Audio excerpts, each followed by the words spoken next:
좋은 얘기, 상처받지 않는 얘기만 들리게 하는 것이 아니라 나에게 화살 같은 이야기, 칼로 찌르는 같은 이야기, 또 때로는 나를 수갑을 채우고 옥새를 채우고 이 모든 것을 가둬버리는 이런 환경 가운데 나를 내버려 두시는 하나님의 이유를 우리는 궁금해하게 된다는 거죠. 그럼 오히려 우리가 상처를 받아야 되는데 이 빌립보서를 쓰는 이 바울 사도의 가장 큰 핵심은 항상 기뻐하는 거예요. 아니 왜 어떻게 이럴 수 있는가? 그러니까 그 상처를 대면했을 때, 그러니까 상처라고 하는 어려움을 대면했을 때 바울 사도는 과연 어떻게 이 문제를 이렇게 끌고 나갈 수 있는 것인가라고 하는 것을 지금 이제 빌립보서 1장을 통해서 나누고 있는 것입니다.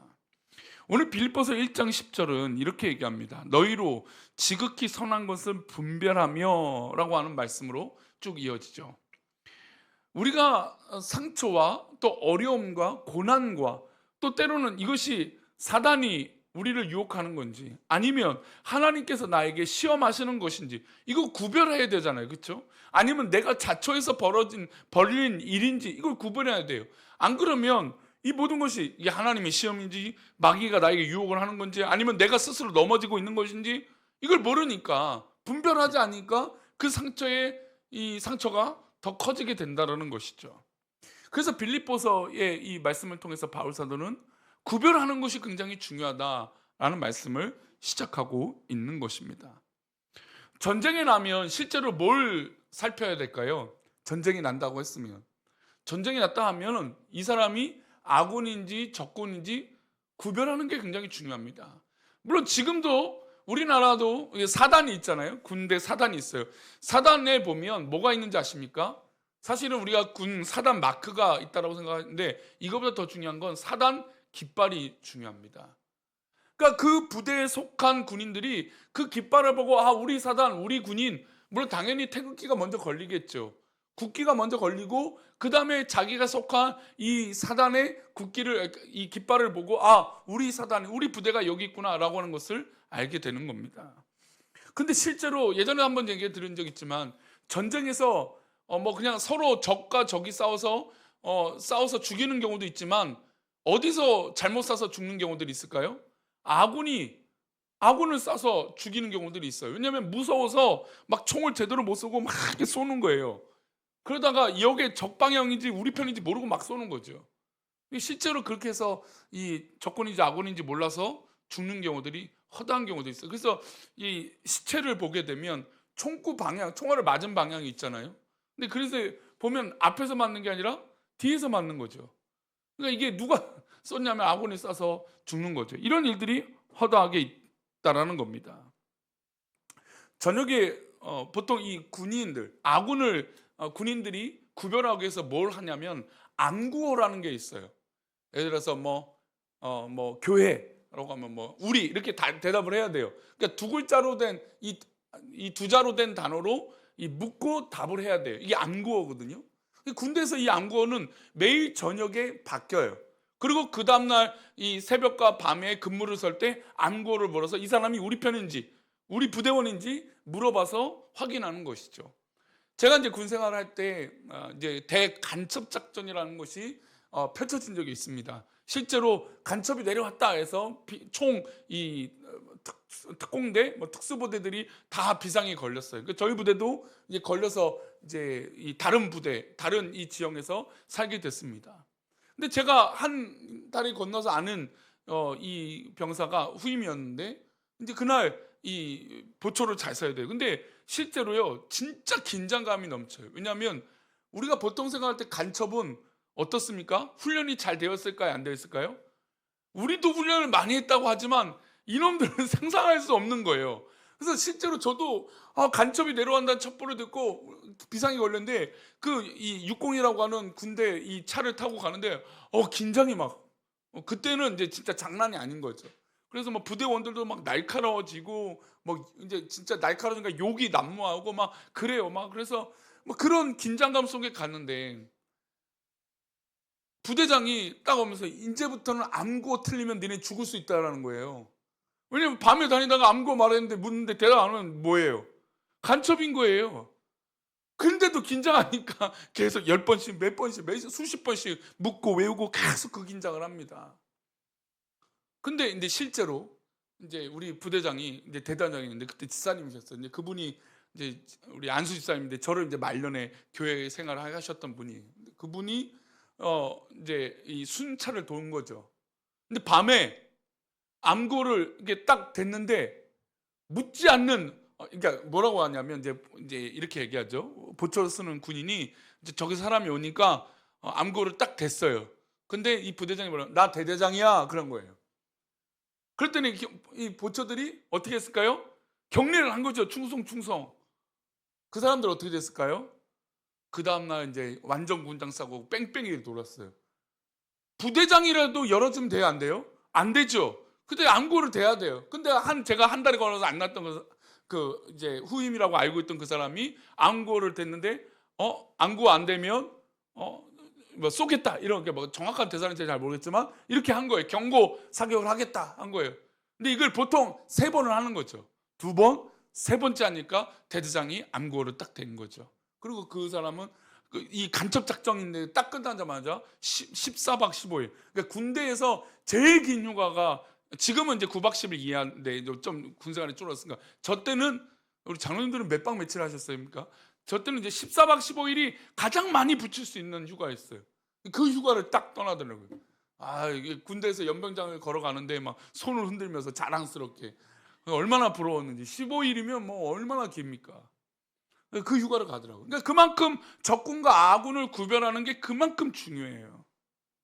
요즘 시대를 TV에서 한 이게 테마를 봤는데 요즘 시대를 무슨 시대라고 말하냐면 대사기 시대라고 말해요. 그러니까 사기가 너무 많다는 거죠. 그래서 우리가 그 사기가 약한 그 사기는 그냥 우리 일상이라고 생각할 정도로 사기가 만연한 시대에 지금 살고 있다는 겁니다. 근데 사기꾼들은 우리를 속일 수밖에 없는 방법으로 접근해서 속여요.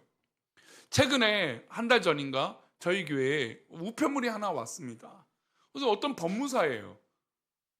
이 변호사 사무실인 거죠. 그래서 변호사 사무실이 왜 그러지? 나에게 뭘 좋은 걸 줄 일은 없을 텐데 교회에 뭐 또 호기심이 있어서 딱 열어봤어요. 우리가 뭐 소송 걸릴 게 있나? 그래 봤더니 이제 무슨 뭐 뭐 방송 유튜브 그다음에 이런 것들이 저작권 침해다 이런 걸로 소송장이 뭐 앞으로 소송할 것이다 이런 경고 이 안내장이 나왔어요. 그리고 우리 교회 제가 설교하는 장면에 이 글씨체가 있는데 이 글씨체를 마음대로 무단으로 공짜로 쓰고 있다 이러면 뭐 저작권에 걸려서 안 된다. 자기네는 이 폰트를 갖고 있는 회사의 위임을 받아서 소송하는 소송 대리인이다. 그 문서들이 굉장히 정교하게 잘 만들어져 있더라고요. 그래서 딱 보더니 진짜예요. 제가 다시 우리 교회 폰트가 글씨체거든요. 그 글씨체가 그게 맞는지 검색했더니 맞아요. 그래서 이제 부목사님들한테 연락을 해서 우리 이제 이런 폰트 그다음에 유튜브에서 무료로 쓰게 하는 그 저작권 걸리지 않는 것들로 다 바꾸십시오 얘기를 했습니다. 그러고 나서 이제 이 문서를 봤는데 처음 볼 때부터도 이게 가짜였어요. 근데 가짜라고 제가 판명한 게 3가지였어요. 근데 문서들이나 내용이나 다 맞거든요. 되게 그럴싸한 내용이었어요. 근데 제가 3가지를 분별했어요. 첫 번째, 팩스 번호가 가짜였어요. 전화번호는 비슷했거든요. 그 끝자리가 비슷했어요. 뭐 그렇다 할 수 있겠다 싶을 정도로 꾸며냈더라고요. 근데 팩스는 아예 달라요. 그래서 제가 이제 전화번호 검색하는 걸로 다 해봤더니 팩스 번호가 존재하지 않는 번호예요. 그러니까 이 사람들이 왜 문서에 허점이 있냐면 똑같으면 어떻게 될까요? 우리 잘 아시죠? 공문서 위조가 되는 거죠. 아예 뭐 전화번호고 문서고 다 똑같으면 위조를 한 거니까. 물론 지금도 위조를 한 거죠. 왜냐하면 위조 자체지만 아예 똑같이 만들면 또 다른 가중이 가더라고요. 알아봤더니. 그래서 봤더니 팩스 번호가 달라요. 그리고 2번째, 그 법무사 사무실이 봤더니 재개발, 재건축 뭐 이거의 전문 이 변호사 사무실이었어요. 봤더니 그러니까 이름도 똑같고 맞는데 자기네는 이런 뭐 콘텐츠 뭐 이런 합의 전문 변호사라고 소개를 했는데 봤더니 이 홈페이지에 들어갔더니 재건축 관련된 거예요. 그건 거짓말이죠. 뭐 콘텐츠나 이런 거에 이 저작권에 관련된 게 있는지 이 품목들을 다 봤는데 하나도 없는 거죠. 그게 거짓말이었어요. 마지막으로 한 가지가 뭐였냐면 이 우편물이 어떻게 왔을까요? 내용 증명이나 등기로 오지 않았어요. 이, 이 법원이나 아니면 변호사들이 보낼 때는 어떻게 보낼까요? 당연히 내용 증명이나, 내용 증명은 그것이 법적 효력이 있는 건 아니지만 그래도 그 내용에 대해서 확인이 된 거잖아요. 그래서 그렇게 보내거나 아니면 법정 소송 이 등기로 보내게 돼요. 근데 그냥 온 거죠. 그리고 합의하라고 하는 거예요. 지금 합의하면 적은 금액으로 합의할 수 있다라고 협박한 거죠. 그 이제 두 번째 것까지 받았는데 다시는 안 오고 있어요. 아마 사기꾼인 가능성이 농후하죠. 아무래도 뭐 만약에 소사건이 진짜 걸리더라도 우리 구독자는 200명밖에 안 되니까 조회수가 많이 된 게 한 500개, 600개 정도고 나머지는 다 100개 이내니까 큰 문제는 있지 않을 거라고 생각이 판단이 됩니다. 근데 또 아무리 봐도 이 사기꾼 같아요. 우리 성도님들도 사기꾼의 이 판별을 진짜 잘하는 시대가 돼야 돼요. 한 가지 더 그러면서 드는 게 뭐냐면 이 사기꾼들이 요즘은 이제 뭐 요즘 AI 하도 뉴스에서 많이 나오잖아요. AI 기술, 뭐 얼굴도 바꾸고 음성도 변조하고. 근데 실제로 이제 이 기술이 굉장히 발달해서 이렇게 목소리 내는 거 한마디만 있어도 그 목소리를 다 카피할 수, 복사할 수 있다라는 거예요. 근데 진짜 제 목소리로 우리 성도님들에게 만약에 제가 우리 장로님 제가 갑자기 우리 집에 문제가 있고 만약에 해서 사모가 아픕니다. 아내가 아파서 병원비가 한 500만 원 필요합니다. 빌려주실래요? 안 빌려주실래요? 근데 빌려준단 말이에요. 보통. 아니, 목사님이니까 누구니까 뭐 자식이니까 누구가 하면 목소리도 똑같아 보니까 카톡도 똑같아 막 이런 거예요. 그러니까 빌려주려고 하는 거죠. 실제로 그러거든요. 그래서 우리끼리 구호를 만들어야 돼요. 구호.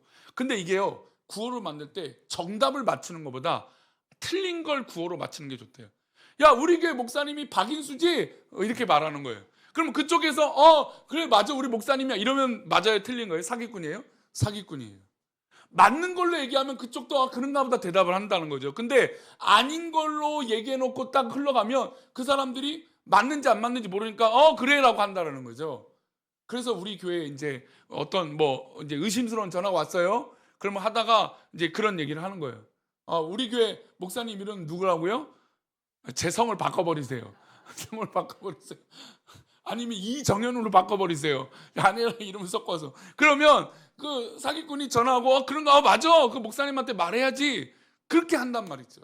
아셨죠? 그래서 부정적 이제는 더 정교한 이 사기꾼들이 넘쳐날 거예요. 그래서 뭐 이제 어플도 이제 보호하는 것도 깔고 해야 되는데 하여튼 조심해야 됩니다. 우리가 이 시대를 살아가면서 구별하는 건 굉장히 중요해요. 뭐 이런 외적인 것도 중요하지만 내 마음도 구별하는 게 굉장히 중요해요. 내가 지금 아까 서론에 말씀대로 내가 지금 받고 있는 마음이 내가 자초해서 이런 마음을 갖는 것인가? 아니면 내가 지금 이것을 계속 확대해서 겪고 있는 것인가? 그러니까 스스로죠. 아니면 마귀가 나를 내 약점을 계속해서 공격하고 있는 것은 아닌가? 또 때로는 우리 하나님께서 우리에게 테스트를 하실 수 있잖아요. 마치 아브라함에게 이삭을 바쳐라. 그 테스트, 신앙적인 테스트가 우리 가운데 있을 수도 있잖아요. 근데 이게 사실은 감당할 수 있는 문제도 있지만 때로는 너무나 감당하기 어려운 어려움이 있을 수도 있어요. 그 어려움을 우리는 어떻게 구별해서 믿음으로 이겨낼 수 있느냐 이겁니다. 그래서 바울사도는 1장 10절에 다시 한번 보여주세요. 함께 다시 한번 읽어볼까요? 시작.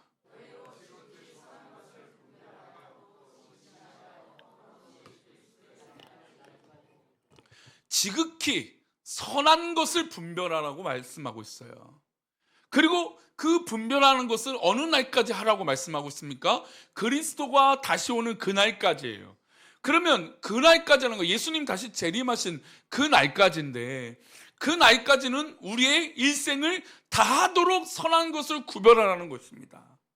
여러분 선한 것을 구별해야 우리가 상처받지 못하죠. 이번에 여행을 가서 참 재밌는 경험을 하나 있습니다. 서울에서는 우리 운전하다가 문제 있으면 뭘 울려요? 클락션을 빵 하고 울립니다. 이게 보통 습관적이죠. 근데 그 동네에 갔더니요 클락션 소리를 거의 듣지 못했어요. 어떤 소리 들인지 아세요? 창문을 열더니 이 뭐야 뭐 이래요. 욕을 그냥 하는 거예요. 욕을. 어제 그래서 깜짝 운전하고 가는데 욕을 하는 거예요. 뭐야 그랬더니 빵빵 안 거리고 창문을 내리더라고 거기는. 그래서 신기했어요. 그리고 우리가 모두 다 느꼈어요. 우리 9명이 함께 한 차에서 희한하다. 이 동네는 이 크락션을 빵빵, 서울에는 빵빵하는 게 기분 나쁘다는 뜻인데 거기는 그냥 창문을 내리고 욕을 하더라고요. 특별히 택시 기사분들이 참 좋은 분들이 많은데 거기는 그냥 관광객이 많아서 그런지 그 상대에서 그런지 굉장히 운전이 거칠고 하더라고요. 그래서 깜짝깜짝 놀랐어요. 그러니까 보니까 이 서울이 의외로 또 얌전한 면이 있더라고요. 서울 사람들이 거칠 줄 알았는데 그렇지 않더라고요. 근데 그런 이 구별하는 이 운전하는 그 모습들을 보니까 이 사람들의 스타일이 다 달라요. 근데 그 사람들의 언어인 거잖아요. 서울은 크락션이 언어이고 그 사람들은 욕을 표현하는 게 언어인 거예요. 그러니까 우리에게 다가오는 언어나 어떤 것들이 있을 때 이것을 내가 어떤 관점으로 해석하느냐는 달라요. 하나 퀴즈를 내볼게요. 지금은 시대가 좀 바뀌어서 이러지는 않습니다. 며느리가 있습니다. 시어머니가 있어요. 아들이 있습니다. 아들이 있죠. 그러니까 시어머니겠죠. 그럼 어머니가 얘기를 합니다. 뭐라고 얘기를 하세요. 그럼 이제 며느리 입장에서는 누구의 이야기가 될까요? 시어머니 이야기가 되겠죠. 시어머니 얘기. 시어머니 얘기가 됩니다. 그래서 여기서 더 나가면 이제 반대로 장모님이 있어요. 그럼 친정 엄마잖아요. 친정 어머니가 딸에게 막 뭐라고 해요. 그럼 사이는 어떻게 될까요? 아들일까요? 뭘까요? 손님이죠, 손님. 평생 손님이죠. 아니에요? 지금 시대가 바뀌었죠. 시대가 좀 바뀌긴 해요. 근데 저도 사실 이제 장모님 댁, 아버님 댁 가면 이제 집에 가면 뭐 하고 있냐면 늘 장모님이 누워 있어. 저 가 있어. 아니 뭐 저는 괜찮은데 늘 뭐 바쁘게 움직이는 스타일이라 움직여도 되는데 자꾸 저 가서 누워 있어. 침대 가서 누워 있어 그러는. 그러면 이제 눈치 없이 저는 뭐 할까요? 거기서 진짜 코 골고 자요. 그러면 장모님이 아이고 우리 이서방이 이렇게 힘들었구나 막 이래요. 그럼 그 옆에 있는 딸은 어떤 신세가 돼요? 찬밥 신세가 돼요. 아니 딸도 딸인데 오히려 딸이 무슨 며느리 같고 사이가 무슨 아들 같은 이 분위기가 되는 거죠. 근데 사실은 뭐 그렇다고 할지라도 결정적인 순간에 딸은 누구의 딸이에요? 친정 엄마의 딸이죠. 그래도 물론 시어머니가 나의 어머니라고 말하지만 결정적인 순간에 남편의 어머니잖아요. 네, 그래요. 근데 그래도 이 결정적인 순간에 내 편이죠, 다 사실은. 물론 그 관계가 어려워지고 상처가 커질 때 있지만 이거는 구별할 필요가 있죠. 뭐 어려운 얘기들 있죠. 뭐 힘든 얘기들이 있을 수 있어요. 저희도 뭐 어머니랑 부모님과 아버님과 늘 함께 살았어요. 그리고 저희 아내는 저희 부모님이 신앙생활하는 걸 다 지켜봤어요. 교사를 어떻게 했는지, 그리고 저희가 어떻게 연애하는지 다 지켜보셨어요. 근데 또 막상 결혼하니까 똑같을까요? 다를까요? 또 달라요. 이게 다르더라고요. 그래서 한 5년을 넘게 어머니랑 아버님이랑 살면서 뭐 이런저런 경험했던 것들이 있지만, 근데 한편으로는 그 생각, 과연 우리 부모님이 우리 편인가, 아니면 동생네 편인가, 형네 편인가, 아니면 누구 편인가, 막 그런 생각을 해봐요. 근데 그래도 지금에 와서는 다 누구 편이에요? 우리 부부의 편이더라고요. 그러니까 구별이 필요한 거죠. 내가 어려움을 겪고 아픔이 있어요. 저희가 참 아픔은, 저희 가정이 아무래도 아이가 없는 게 아픔이죠. 뭐 이제는 이거를 사실은 금기했던 저의 단어였지만 이제는 강대상에서 저희도 좀 말하기 이제 뭐 어렵지 않았어요. 저희 아내도 늘 어렵지 않았어요. 사실 우리 부부가 어려운 것보다 주변이 더 힘들어하더라고요. 저희 어머니는 늘 아직도 지금 딸만 며느리만 보면 아직도 늦지 않았다. 아직도 늦지 않았다. 우리도 안 늦었다고 생각해요. 하나님 주시면 뭐 문제입니까? 근데 저희 주변에 우리 뭐 목사님들, 이제 동강교회 사모님이 얼마나 재밌었냐면 저희 부부를 보고 이제 아이 없다는 소식을 듣고, 그때가 벌써 10년 전이니까 아이를 놓고 자기가 이렇게 기도하고 아이를 가졌다라는 거예요. 그러면 사모님 기도해 주십시오 했더니 그 다음날 저희를 부르더는 유명한 이 흑염소를 먹으면 아이가 생긴다는 거예요. 그 전날 분명히 기도한다라는 거, 우리 보고 오더니 흑염소를 맞춰준다는 거예요. 흑염소가 엄청 비쌀 텐데 맞춰준다는 말을 저희가 오해해서 들은 거예요. 거기서 해준다는 소리 듣고 그거 알겠습니다. 뭐 해준다는 거 막을 수 없으니까. 근데 봤더니 저희 보고 와서 결제하라는 거예요. 아니, 돈이 얼마, 뭐, 그 당시 50만 원. 10년 전에 50만 원짜리 의금소가. 그 당시도 사례비도 많지 않은데, 부목사여도.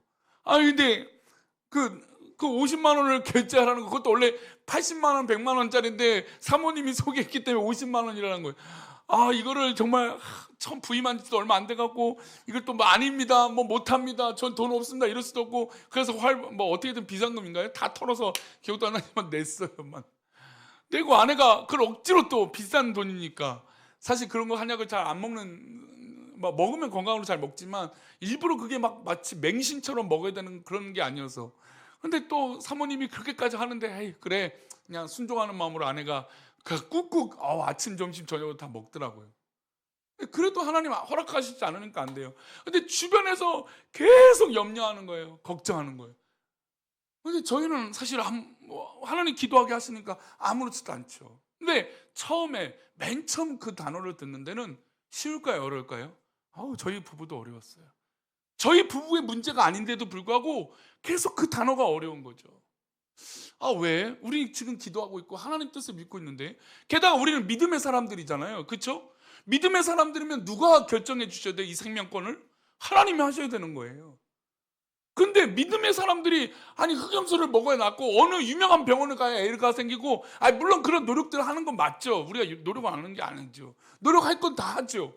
그런데 어느 병원을 가고 어느 유명한 의사를 만나고 누구를 만나야 뭐가 생긴 것 같다는, 이건 뭐 미신이죠, 이거는 사실. 근데 믿음의 사람들이 그런 얘기를 한다는 거예요. 이제는 하도 많이 들으니까 저희 보면 이제 의연해졌어요. 편하게, 네, 알겠습니다. 근데 기도도 안 하면서 우리 보고 꼭 기도한대요. 그래, 기도하세요. 기도해 주세요. 기도가 필요합니다. 진심으로 기도하는 건 다르대. 그 표현들이 분명히 달라요. 근데 그게 구별하는 거가 어려워요. 생각보다 어려워요. 하나님의 시험인지 사단의 유혹인지 아니면 내가 스스로 넘어져 있는지를 구별하는 게 너무나 어려워요. 이게 구별만 되면 상처받지 않죠. 우리 성도님들, 이 구별함이 꼭 하나님 뜻 가운데 그리스도의 날까지 이루어지시기를 축원합니다. 근데 이렇게 말하죠. 지극히 어떤 것을 구별하라고 얘기했어요? 선한 것이에요. 선한 것. 하나님 기뻐하신 것을 구별하는 거죠. 요즘 시대가 어떤 시대냐면 어떤 문제든 자기가 옳은 대로만 생각해요. 자기가 옳다라고 말하고 하는 것들만 이야기해요. 자기가 맞다라고 생각하는 것만 이야기해요. 그리고 또 누가 한 명 동조하거나 맞다고 하면 그때부터는 이제 세상 모르게 막 얘기하고 소리를 질러요. 게다가 100%가 아니라 100이 아니니까 다만 5%도 1%도 내가 맞으면 맞다라고 우겨요. 그래서 정말 어려운 시대죠. 대화하기 어렵고 이상한 대화가 난무하고 정말 정직하고 온전한 게 없어요. 게다가 돈이면 다 되는 것처럼 막 우겨요. 또 그런 것처럼 이런 어려운 시대에 우리가 정말 주님 오신 날까지 바라보며 선한 것이 무엇인지 구별하는 게 얼마나 귀한데요. 나의 판단이 예수님 다시 오시면 심판의 날이 될 텐데, 우리는 그래서 경각심을 가져야 돼요. 내가 지금 말하고 있는 말, 내가 겪고 있는 이 경험, 내가 생각하고 있는 것들이 누구 앞에 판단을 받게 돼요? 하나님 앞에, 주님 다시 오실 그 심판대 앞에서 판단을 받게 될 거예요. 여러분, 그때 우리 주님은 우리의 마음 상태도 다 정확하게 들여다보시고 말씀하실 거예요. 그런데 아닌 척 할 수 있을까요? 그런 척 할 수 있을까요? 선한 척 할 수 있을까요? 아닌 거죠. 우리 하나님은 우리의 모든 것을 알고 계시는데 감히 우리가 하나님 앞에 어떻게 거짓말을 해요? 우리는 그런 마음으로 선한 것을 구별해야 상처를 받지 않다라는 겁니다. 이런 선한 판단으로 구별할 줄 알 때 일어나는 것이 있어요. 어떤 것이 일어나느냐? 빌립보서 1장 19절입니다. 함께 읽겠습니다. 예수 그리스도로 말미암아 의의 열매가 가득하여 하나님의 영광과 찬송이 되기를 원하노라. 우리가 신앙생활하고 삶을 살다 보면 뭘 맺기 원하냐면 열매를 맺기 원해요. 뭘 맺기 원한다고요? 열매를 맺기 원하죠. 우리 성도님들 교회 생활하면서 열매를 맺어야죠. 아무것도 안 맺으면 우리 신앙생활이 헛것이잖아요. 우리가 삶을 살아가는 직장생활이든 회사 생활, 직장생활 똑같네요. 우리 사업을 하든 어떤 것을 하든 어떤 결과물이 나와야 좋은 거 아닙니까? 근데 어떤 결과물도 없으면 실패한 거죠. 뭔가 내가 잘못 살아간다고 느끼지 않겠습니까? 공부를 하면 시험에 결과가 있어야 돼요? 안 있어야 돼요? 우리 학생들 있어야겠죠. 예, 있어야겠죠. 예, 그런 거죠. 어떤 행동을 했는데 결과가 안 나와요? 그러면 뭔가 내가 잘못됐다고 생각하죠. 신앙생활하고 하나님 뜻대로 살아가고 선한 것을 구별하여 살아간다라고 말할 때 그 선한 것의 열매가 맺어져야죠. 우리 주님께서 우리에게 말씀하시는 뭘로 안다고요? 우리를 열매로 안다고 하시잖아요. 우리 열매가 의의 열매가 맺어져야 되는데 선한 것을 가지고 판단해서 구별했으면 당연히 우리를 통해서 뭐가 나타나요? 의의 열매, 하나님 기뻐하시는 열매가 맺어지는 것이죠. 그런데 우리를 통해서 그 결과의 결과물들이 온전하지 않아요. 기뻐하지 않는 것 때문에 나타나요. 그럼 우리는 선한 것을 구별하지 못하고 있다는 것이죠. 선한 것을 분별하고 주님 다시 오실 때까지 그렇게 살면 당연히 의의 열매가 맺어지는 겁니다. 이 의의 열매는 내가 맺는 게 아니라 우리 하나님께서 맺어주신 것이죠. 이렇게 나를 위해 정말 그 선한 것을 구별하여 살면 선한 열매를 맺지만 나를 위해서만 살면 의의 열매를 맺을 수 있습니까? 없습니까? 나를 위해서 살면 의의 열매를 맺을 수 없는 것이죠. 하나님의 나라를 위해 쓰임 받으면 의의 열매를 맺는 원리로 바울 사도는 자신의 삶을 들여다봅니다. 그러니까 바울 사도가 자신의 삶을 들여다보면서 지금 얘기를 한 거예요. 우리가 이 예수님 오실 때까지 선한 구별을 갖고 선한 마음으로 구별하면 우리가 의의 열매를 맺을 수 있다. 이게 우리의 삶의 원리다. 우리가 상처를 맞닥뜨리고 어려움이 있을 때 우리가 그것을 이겨낼 수 있는 힘은 바로 이런 것이다. 그러면 나의 삶을 들여보자. 그러니까 바울 사도의 삶을 들여다보자. 13절입니다. 어떻게 들여다보는지 볼까요? 이러므로 나의 매임이 그리스도 안에서 모든 시대의 안과 그 밖의 모든 사람에게 나타났으니. 자 보세요. 나의 매임은 지금 바울 사도가 제가 말씀드린 대로 어디에 있습니까? 지금 감옥에 있습니다. 물론 가택연금이지만 그러나 그는 활동이 자유롭지 못한 가택연금이었습니다. 그 가택연금의 매임이었지만 감옥이었지만 이 삶을 통해서 누가 도전을 받아요? 이 주변의 시위대, 즉 군인들, 자기를 감시하고 있는 시위대나 군인들이 감동을 받는 거예요. 그 복음의 역사가 그들에게 끼쳐지는 거예요. 여러분, 감옥에 갇혀 있는 바울 사도가 자신의 능력과 자신의 선한 것을 했다면 이런 역사가 일어났을까 안 일어났을까요? 일어나지 않았다라는 거예요. 그러나 내가 선한 것을 구별하고 이것이 그리스도의 날까지 내가 쭉 달성하려고 결심했더니 의의 열매가 맺어졌다. 이 의의 열매는 결국 무엇입니까? 복음의 열매죠. 여러분, 우리의 삶의, 그러니까 신앙인들의 삶의 열매는 결국 그 행동을 통해서 복음의 열매가 맺어지는 거예요. 그런데 사람들이 보고 우리의 삶을 보고 아이 그리스도인들이 왜 그래? 아이 믿는 사람들이 왜 그래? 그렇다면 우리 삶을 진짜 들여다봐야 되는 거예요. 우리는 선한 것을 구별하고 살고 있지 않을지도 모릅니다. 하나님을 믿는다면 정말 내가 예수 그리스도를 나의 구주로 믿고 영접한다면 우리는 선한 것을 그래서 구별하고 살아가는 거예요. 나의 의지로 나의 좋은 것으로 내가 바라는 것, 나의 옳은 것으로 살아가는 것이 아니라 그리스도께서 옳은 것, 그리스도께서 선하신 것, 그 말씀으로 우리가 살아갈 때 열매를 맺게 되는 것이죠. 그래서 바울 사도는 내가 지금 감옥에 갇혀 있지만 이 매여 있음을 통해서 지금 이 주변에 변화되고 있다. 이게 내가 한 게 아니라 왜 그러냐? 그리스도의 복음, 그 사랑 때문에 이들이 바뀌고 있는 것이다. 그 얘기를 하고 있는 것이죠. 여러분, 우리가 그렇게 얘기하잖아요. 야, 어떻게 우리 사랑하는 우리 교회 그 어려움들을 잘 이겨냈습니까? 또 이렇게 되어가고 있습니까? 그런 질문을 던졌을 때 우리 뭐라고 합니까? 하나님의 인도하심이라고 말하지 않습니까? 그래요. 바로 바울 사도가 그렇게 매여 있고 어려움 당하고 있지만 자신의 삶을 통해서 주변 사람들이 하나님이 하고 계시구나 라고 깨달은 거예요. 그러니까 변화되는 것, 도전받는다고 얘기하는 것이죠. 우리는 그래서 더욱더 선한 것을 분별할 줄 알아야 됩니다.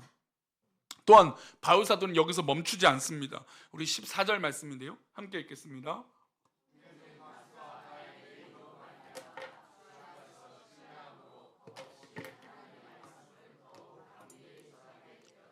자 보세요. 형제 중 다수, 그러니까 형제 중 대부분이 이 사람들이 나의 매임, 지금 나의 매임은 어디 있다고요? 감옥에 있잖아요. 어려움 당하고 있잖아요. 상처를 받고 있잖아요. 그 매임에 있는 거예요 지금. 그런데 그렇게 매여 있음에도 불구하고 형제 중, 이 형제들은 믿는 사람들이죠. 조금 전에는 시위대, 즉 처음부터 예수님을 믿지 않았던 그 사람들이에요. 근데 지금은 믿음의 사람들, 형제 쪽으로 온 거예요. 그 시선이. 그 형제들 중에 내가 지금 감옥에 있지만 오히려 이 감옥에 있는 것으로 말미암아 주님을 어떻게 해요? 더 신뢰해요. 그리고 어떻게 해요? 내가 감옥에 있는데, 그러면 내가 감옥에 갇혀 있으면 이 형제들도 어떻게 될까요? 감옥에 갈 수 있습니까? 없습니까? 감옥에 갈 수 있잖아요. 바울 사도도 감옥에 갇히는데, 로마 사람인데 그 사람도 감옥에 갇히는데 이들이 안 갇히겠습니까? 형제들이 당연히 감옥에 갇힐 수 있죠. 그럼에도 불구하고 나의 매임으로 말미암아 주 안에서 참 우리가 신뢰를 할 수 있는 거, 확신할 수 있는 건 겁 없이 하나님의 말씀을 더욱더 담대하게 전할 수 있다라는 겁니다. 자기가 매여 있는 그 현실로 말미암아 이런 거예요. 그러니 우리가 때로는 주변 세상 사람들이 망했다, 어렵다, 힘들다 할지라도 그것이 우리에게 끝이 아니라는 것이에요. 우리가 오히려 매여 있지만, 우리가 어려운 가운데, 누가 봐도 힘든 가운데 있는 것처럼 보이지만, 그러나 우리가 하나님 말씀 더욱더 붙잡고 그것을 구별하고 분별했더니 오히려 그 매여 있는 걸 통해서 하나님의 말씀을 전하게 됐다는 것이죠. 이 형제들도 감옥에 갇힐 수 있는 사람들입니다. 그런데 그 사람들도 내가 매여 있는 것처럼 매일 수 있지만, 그러나 그 삶을 통해서 복음을 전할 수 있다는 거예요. 그러면 이들의 가치는 지금 뭔가 세상의 기준으로 잘 되는 것에 좋은 가치가 되는 게 아니라, 내가 지금 감옥에 있음에도 불구하고 복음을 전하는 게 더 좋은 가치라는 것이죠. 여러분, 이게 믿음이에요. 이게 상처를 대하는 태도예요. 여러분, 상처는 우리 어렵게 하는 게 맞아요. 트라우마는 우리 괴롭게 하는 게 맞습니다. 그러나 그것을 담대하게 대처할 수 있는 힘은 내가 이것을 구별하기 때문에 그래요. 이건 내가 하나님이 주신 것이 아니다라고 할 수 있는 거예요. 하나님 기뻐하시지 않는 것이다라고 선언할 수 있다라는 것이죠.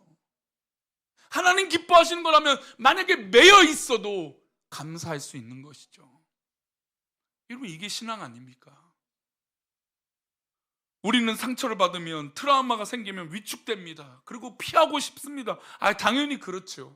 하지만 바울 사도는 자신이 감옥에 갇혀 있는 이 매임을 통해서, 이 어려움에도 오히려 모든 성도들이 도전을 받길 바랬어요. 그런 삶을 살라고 말하고 있죠. 아무래도 제가 목사여서 우리 성도들이 어려움 당하면 어려움 당하지 않도록 기도합니다. 근데 이 목사가 어려움을 당해요. 어려움을 당했는데 우리 성도들도 똑같이 어려움 당하십시오, 이렇게 말하면 이상할까요? 정상일까요? 이상하죠. 목사님 혼자 어려움 당하지 왜 성도들도 어려움 겪게 하십니까? 근데 바울 사도는 지금 그렇게 얘기하고 있는 거예요. 내가 지금 매여 있지만 정말 의의 열매를 위해서 선한 것을 구별했더니 당신들도 매일 수 있어. 하지만 그게 끝이 아니다라는 걸 말하고 있는 것이죠. 이번에 이제 교육자 수련회를 마무리하면서 마지막 날 우리 손양호 목사님 기념관을 다녀왔습니다. 맨 처음 건립될 때 그것이 건립됐다고 해서 사실 그쪽으로 여행을 간 적이 있었습니다. 근데 이번에 교육자들하고 또 가보고 싶었고, 또 우리 성도들하고 또 나중에 한번 가보고 싶습니다. 근데 그곳에 가서 가장 크게 느꼈던 건, 손양호 목사님이 이제 그 일제 강압에 신사참배를 반대해서 옥고를 치르잖아요. 그러니까 몸이 굉장히 상했습니다. 사실 옥고를 치고 나서 몸이 좋을 사람이 아무도 없죠. 그 모진 일본 이 순사들의 고문은 뭐 악랄하게도 우리가 뭐 영화로도 만들었지만 끔찍하지 않습니까? 그런 고문을 당해요, 처절하게. 그리고 마침 광복을 맞아서 해방이 됩니다. 그리고 5년 이내 48년, 그러니까 여순 사건이라고 하는 그 여주 순천 이 지역에서 일어났던 이 공산주의와 이 자유주의, 민주주의, 이 대립이 끝장이 난 곳이잖아요. 그러니까 분명히 옆집 친구였는데 너 공산당이야? 너 민주주의야? 자유주의야? 이래갖고 서로 찔러 죽이고, 누가 뭐 도와줬어? 너 공산당이야? 이러고 죽이고, 또 반대로 죽이고. 그러니까 실제로 그래서 손양호 목사님 아들이 그래서 둘이 죽잖아요. 그리고 그걸 죽였던 사람을 양자로 삼죠. 이게 과연 쉬울까요? 근데 또 제가 이번에 한편에 느꼈던 것 중에 감동적인 건, 목사님이 이제 순교를 했잖아요. 근데 순교를 하는데 그 함께 순교했던 분들이 있어요. 그분들이 누굴까요? 목사님들일까요?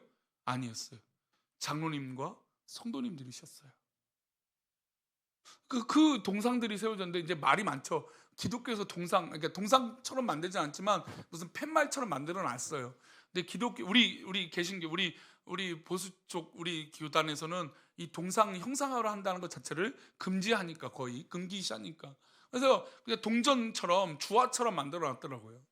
그 모습을 보고 같이 있는 분들이 어떤 분인가, 뭐 선교사님도 있고 이기풍 목사님도, 우리 제가 얼마 수요일 전에 수요예배 때도 말씀드렸던 이기풍 목사님, 이게 얼굴도 그려져 있고 그렇더라고요. 근데 함께 순교했던 분들이 목사님들이 아니더라고요.